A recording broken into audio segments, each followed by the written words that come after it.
Dime si te ha pasado que pasas horas estudiando un documento, un libro, con información que es muy importante para ti y que 3 días después quieres contárselo a alguien, quieres explicárselo a alguien y te das cuenta que hay muchos detalles que ya se te olvidaron, que hay conceptos que no te acuerdas bien cómo iba la cosa y al final no le puedes comunicar de manera eficaz esa información que es tan importante para ti.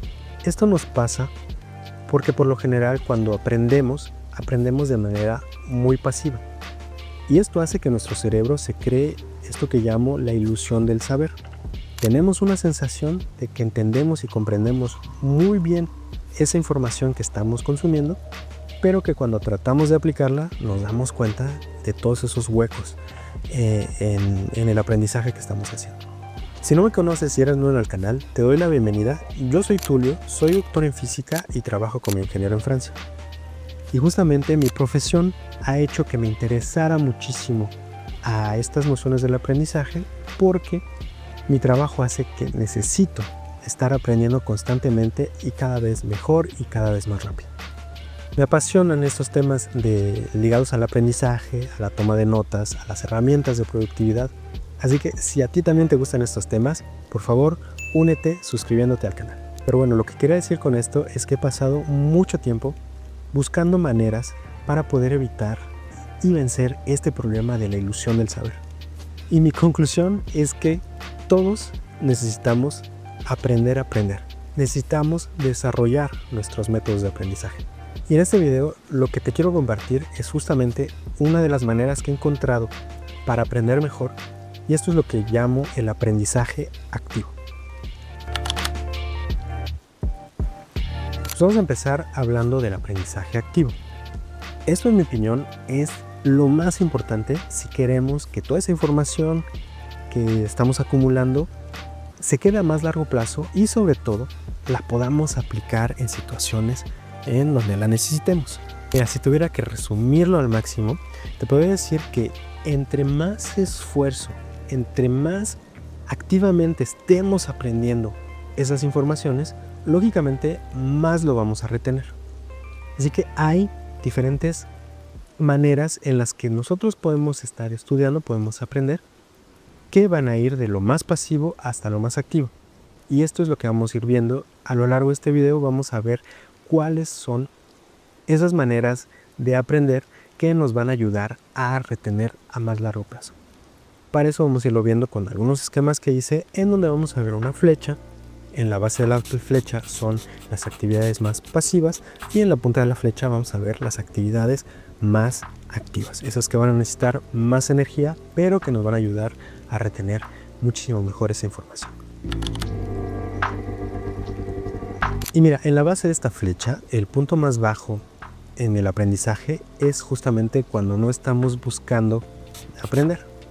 Es esa situación donde estamos simplemente expuestos a ese flujo de información que nos llega de las redes sociales, de la televisión, de radio, etc. No buscamos fuentes de información de calidad, no estamos ni siquiera interesados en leer, en ver fuentes de calidad, como le decía. Y pues sí, lógicamente toda esta información pues vamos a retener alguna, pero ni siquiera vamos a estar reteniendo la información más importante. Y claro que después, si queremos utilizarlo, queremos contarle a alguien, pues nos vamos a acordar de algunos aspectos y por lo general lo contamos mal. Así que esto es el primer estado, es lo más pasivo que podemos tener, es ni siquiera estar buscando a cultivarnos y ni siquiera estar buscando a aprender. Si avanzamos un poco, el siguiente estado es cuando ya somos lectores, cuando estamos leyendo o simplemente identificando fuentes de información interesantes, como por ejemplo este canal de YouTube.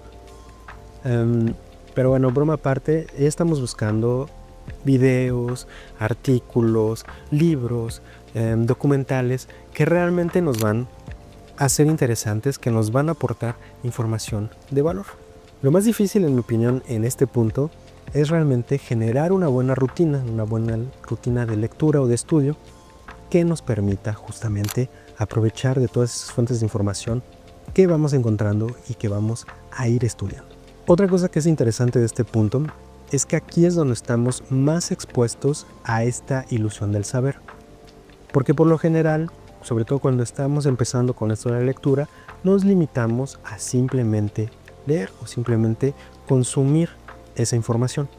Y por eso que es un punto que no avanza mucho en la escala de lo activo, porque como nada más estamos recibiendo, nuestro cerebro se va a engañar, es algo que nos ocurre, que nuestro cerebro piensa o tenemos ese sentimiento de que conocemos la información, pero justamente cuando vamos a tratar de aplicarla, cuando se la explicamos a alguien, cuando queremos utilizarla para comunicar con alguien, pues nos vamos a dar cuenta de todos esos huecos, de toda esa información que no hemos entendido, que no hemos todavía comprendido o que no nos acordamos, y pues justamente es donde somos más víctimas de esto de la ilusión del saber. Así que vamos a ver el siguiente punto que nos ayuda un poco a contrarrestar este problema. Ahora podemos llevar todavía más allá nuestro aprendizaje, y aquí en este punto pues ya estamos leyendo, consumiendo información de una manera un poco más activa, pero aquí es una muy buena idea que ya empecemos a tomar notas de todo eso que estamos leyendo, consumiendo. Si nos basamos en lo que nos enseñan en la escuela, por lo general aquí vamos a estar aplicando resúmenes o síntesis de toda esa información. Y para ser sincero, creo que este nivel ya empieza a ser interesante en cuanto a la retención de esa información a más largo plazo. Para explicarte por qué pienso eso, te voy a contar rápidamente la historia de mi redacción de tesis de doctorado. Un doctorado, en mi caso fue un doctorado científico, y durante el doctorado, que duró 3 años, la primera fase, casi vamos a decir un año, fue la colecta de información científica por medio de artículos. La idea es dar un panorama del estado del arte, state of the art, del tema que estás estudiando, basado en los artículos científicos de todas las personas que trabajan en el tema. Así que pues aquí tuve que leer muchísimos artículos. Casi creo que puse 80 referencias, entre 80 y 100 referencias bibliográficas, más otros artículos científicos en mi tesis de doctorado. Es simplemente para decirte que tuve que leer mucho. Y el error que cometí es que dependí o le di toda la responsabilidad de esta tarea a mi memoria. Cuando leía, pues sí subrayaba algunas cosas, ahí anotaba algunas cuantas informaciones en los artículos, pero jamás me tomé el tiempo de hacer resúmenes, hacer síntesis. Y pues esto lo pagué muy caro en el momento en el que tuve que hacer la redacción de mi tesis, porque una parte importante de la tesis es, como decía, el estado del arte.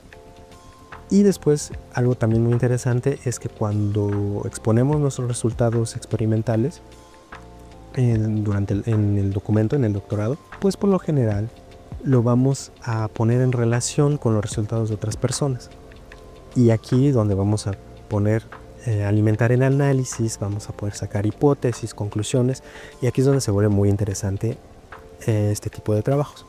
Pero como lo dejé solo a mi memoria, el hecho de recordar toda esa información, pues la verdad es que perdí muchísimo tiempo tratando de encontrar en qué artículo había visto tal o tal información. Cuando leí el artículo me daba cuenta de que no era exactamente lo que recordaba, así que tuve que buscar otros artículos que respaldaran esa idea que quería comunicar. Y pues si realmente se hubiera sido un poquito más organizado durante la etapa de lectura, se hubiera hecho el esfuerzo de hacer estos resúmenes, síntesis, todo este trabajo de hacer notas, pues lo hubiera sufrido muchísimo menos durante la etapa de redacción. Pero bueno, al final no te apures, me fue muy bien, mis trabajos fueron bien reconocidos, pero sí siempre me quedé con ese sentimiento de que si hubiera aplicado otros métodos y otra manera de trabajar, sobre todo durante la lectura de mis artículos científicos, pues me hubiera sido muchísimo más fácil la vida, y sobre todo creo que podría haber sido un poquito más interesante lo que producí. Pero bueno, todo eso para decir que este estado ya es bueno, pero desde entonces he trabajado y he profundizado mucho este tema de la toma de notas, que era algo que no hacía y cada vez me interesa más, y cada vez, si has visto otros videos de mi canal, pues te darás cuenta que es algo interesante, que me interesa mucho y que es parte fundamental hoy de mi trabajo y de lo que comparto y lo que hago en mi empleo. Pero bueno, vamos a ver el siguiente punto, que aquí es donde ya realmente empezamos a poner un esfuerzo interesante e inteligente. Pues sí, como te decía, podemos llevar todavía más allá nuestra toma de notas, y esta etapa la llamo tomar notas inteligentes. Mira, ya han pasado muchos años desde que hice mi doctorado, y justamente después de esa experiencia me empecé a interesar cada vez más en la toma de notas. Si has visto algunos de mis videos de mi canal, a lo mejor conoces o has oído hablar de métodos como el método Zettelkasten. Hay otro también que es muy parecido, muy interesante, que se llama el método Evergreen. Pero bueno, lo único que buscan este tipo de métodos es que te apropies de esa información. Eso quiere decir que vamos a ir más allá que simplemente hacer resúmenes o síntesis de esa información, porque en estos procesos de resumen o síntesis, por lo general, lo que estamos haciendo es copiar la información directamente de la fuente. ¿Okay? Hacemos mucho lo que se llama transcripción. En este tipo de métodos, como el método Zettelkasten, lo que se busca es crear notas modulares. ¿Qué quiero decir con esto de notas modulares? Es que por lo general te van a aconsejar que crees una nota por concepto o por idea. Quiere decir que cada vez que encuentres en una fuente una idea importante, una idea fuerte, la tomes y crees una nota propia para esa idea. Esta nota se recomienda fuertemente que la redactes tú con tus propias palabras. Así que aquí vas a empezar a aplicar de manera más activa que simplemente copiar la información. Vas a empezar a forzar tu cerebro a expresar esa información que flota en tu mente, concretizarla en una nota. Estas notas modulares tienen la ventaja de que funcionan como bloques. Es un bloque idea, como un Lego, y que vas a poder conectar con otras notas y crear bloques más grandes, o simplemente una red de conexión de notas. Esto es interesante porque nuestro cerebro justamente funciona por asociaciones. Nuestro cerebro lo que busca, o la manera en la que aprendemos, la manera en la que creamos nueva información, es que por lo general la vamos asociando, nuestro cerebro la asocia con otras informaciones que ya están presentes en nuestra base de conocimientos. Así que de esta manera emulamos el funcionamiento del cerebro. Y por último, pues el tener este tipo de bloques hace también que nos sea un poco más fácil de poder repasar toda esa información. Porque también algo que se sabe de nuestro cerebro es que hay una curva del olvido. Quiere decir que en función de cuando el tiempo pasa, nuestro cerebro va olvidando progresivamente la información que aprendemos. Y de hecho hay estudios que hablan de una técnica que se llama repetición espaciada. Como nuestro cerebro olvida, pues tenemos que refrescar esa información a intervalos más o menos regulares. Y de hecho hay muchos estudios que hablan justamente, o que estudian cuáles son la repetición, los intervalos de repetición ideal para que aprendamos mejor. Pero bueno, la idea es esta, de que si repasas regularmente esa información, pues haces que tu cerebro la recuerde muchísimo mejor a largo plazo. Así que esta es la idea detrás de las notas inteligentes, es crear notas modulares, notas atómicas también me gusta mucho llamarlas, que te van a permitir crear conexiones entre las notas para formar una red de información, y que estas notas también se pueden repasar de manera sencilla para poder retener esa información a mucho más largo plazo. Y aquí llegamos al punto que requiere más energía, más esfuerzo y muchas veces hasta más tiempo para poder recordar a largo plazo esa información que queremos aprender. Y esto es el hecho de aplicar lo que estamos aprendiendo. Mira, una manera muy sencilla de aplicar lo que estás aprendiendo, sobre todo si es en cuestión científica, matemática, física, química, etc., es por medio de ejercicios prácticos. Si practicas regularmente por medio de ejercicios, por lo general va a ser mucho más fácil que te acuerdes a largo plazo de esa información que quieres aprender. Podemos decir que sería casi como andar en la bicicleta. Nos acordamos toda nuestra vida. Si practicamos de manera regular, claro está. Otra manera de poder aplicar nuestros conocimientos es comunicando, compartiendo con otras personas. Esto puede ser claro de manera oral, si tienes a alguien con quien platicar de estos temas o de los temas que estás aprendiendo, pues puedes intercambiar esa información y de esta manera forjar muchísimo mejor esa información en tu cerebro. Pero si no, también puedes hacerlo por medio de creación de documentos. Puedes hacerlo de manera escrita, hacer síntesis a partir de tus notas hechas con tus propias palabras, o por medio de tu memoria sola, ir escribiendo de lo que te vas acordando, crear un documento que después, si lo deseas, se puede compartir. Puedes ponerlo en un sitio de internet o simplemente enviarlo a las personas que sabes que les puede interesar. Otra manera de hacerlo es como yo, haciendo videos de YouTube y compartiendo simplemente esas informaciones que vas aprendiendo a lo largo de tus aprendizajes.